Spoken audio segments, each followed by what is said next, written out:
Baiklah, saya Virgia Pakasi akan membuat video presentasi tentang materi sewa guna usaha dalam perencanaan pajak. Yang pertama, pengertian sewa guna usaha. Sewa guna usaha adalah suatu kontrak antara lessor atau pemilik barang modal dengan lease atau pemakai barang modal. Lessor memberikan kepada lease untuk menggunakan barang modal selama jangka waktu tertentu dengan suatu imbalan berkala dari lease yang besarnya tergantung dari perjanjian antara lessor dan lease. Lease dapat diberikan opsi untuk membeli barang modal tersebut pada akhir masa kontrak. Nah, sewa guna usaha dibagi menjadi dua. Yang pertama, sewa guna usaha dengan hak opsi, yaitu capital atau finance lease. Yang kedua, sewa guna usaha tanpa hak opsi atau operating lease. Selanjutnya, perlakuan perpajakan untuk transaksi leasing. Suatu sewa guna usaha digolongkan sebagai finance lease apabila dipenuhi semua kriteria berikut. Yang pertama, jumlah pembayaran sewa guna usaha selama masa sewa guna usaha pertama ditambah dengan nilai sisa barang modal harus dapat menutup harga perolehan barang modal dan keuntungan lessor. Yang kedua, masa sewa guna usaha ditentukan sekurang-kurangnya 2 tahun untuk barang modal golongan 1 dan 3 tahun untuk barang modal golongan 2 dan 3 dan 7 tahun untuk golongan bangunan. Yang ketiga, perjanjian sewa guna usaha membuat ketentuan mengenai opsi bagi lease. Dan yang keempat, dalam pasal 16 Keputusan Menteri Keuangan nomor 1169-KMK.01/1991 mengatur mengenai ketentuan pajak bagi lease yang melakukan transaksi finance lease sebagai berikut. Yang pertama, lease tidak boleh melakukan penyusutan atas barang modal yang disewa guna usaha sampai saat lease membeli barang tersebut. Yang kedua, setelah lease menggunakan hak opsinya membeli barang modal yang disewa guna usahakan, maka lease boleh melakukan penyusutan dengan dasar harga opsi barang modal yang bersangkutan. Selanjutnya, pembayaran sewa guna usaha yang dibayar atau terutang oleh lease, kecuali pembebanan atas tanah merupakan biaya yang dapat dikurangkan dari penghasilan bruto lease. Yang keenam, dalam hal masa sewa guna usaha lebih pendek dari masa yang ditentukan, Direktur Jenderal Pajak melakukan koreksi atas pembebanan biaya sewa guna usaha tersebut dan memperlakukannya sebagai operating lease.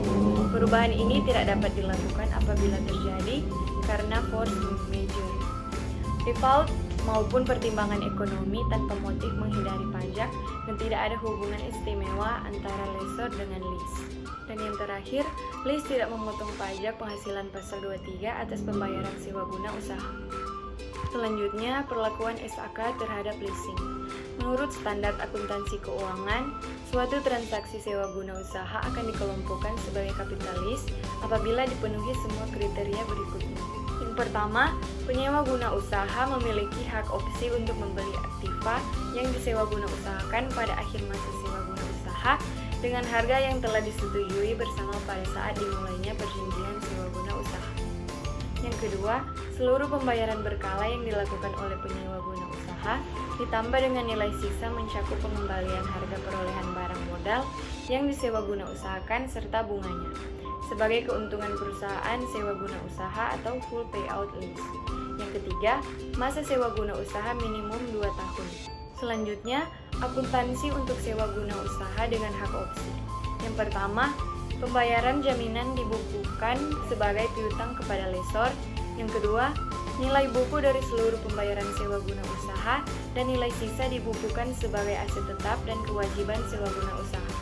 Yang ketiga, tingkat diskonto yang digunakan untuk menghitung nilai tunai adalah tingkat bunga yang dibebankan oleh lessor atau tingkat bunga yang berlaku pada awal sewa guna usaha.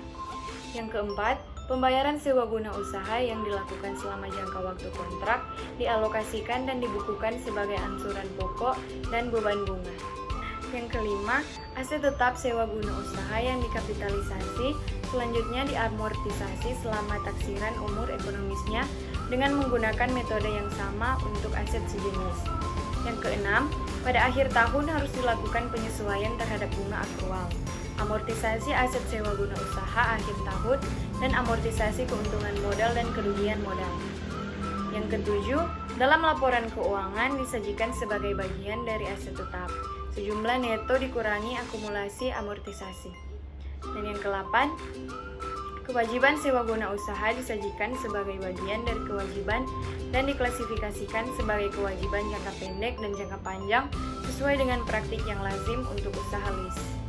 Yang kesembilan, apabila dilakukan transaksi jual dan sewa kembali, maka selisih harga jual dengan nilai buku aset dibukukan sebagai keuntungan atau kerugian yang ditangguhkan yang harus diamortisasi secara proporsional. Yang ke-10, apabila terjadi penghentian lebih awal di mana pembayaran sewa dilunasi sebelum berakhirnya kontrak, maka selisih antara pembayaran yang dilakukan dengan sisa kewajiban dibebankan atau dikreditkan pada tahun berjalan. Yang ke-11, apabila lease mengambil opsi pada akhir masa kontrak dan harga opsi sama dengan jaminan yang diberikan, maka jaminan tersebut akan dikompensasikan dengan sisa kewajiban sewa guna usaha.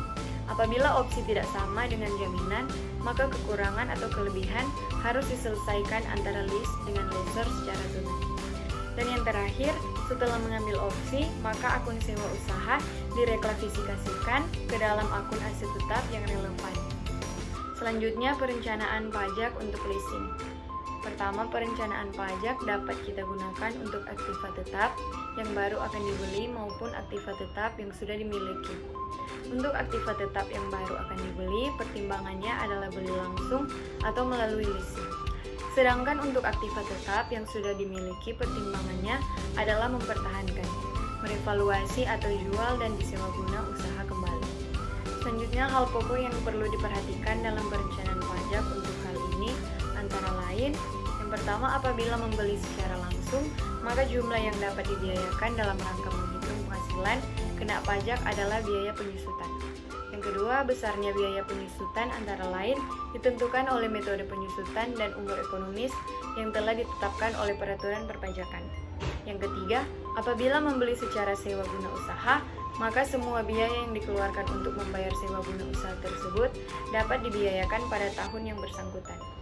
Yang terakhir, masa sewa guna usaha bisa lebih pendek dari umur ekonomis, sehingga perusahaan dapat membiayakan perolehan aktiva tetap lebih cepat dibandingkan apabila menggunakan penyusutan masa sewa guna usaha ditentukan sekurang-kurangnya 2 tahun untuk barang modal golongan 1 dan 3 tahun untuk barang modal golongan 2 dan 3 dan 7 tahun untuk golongan bangunan.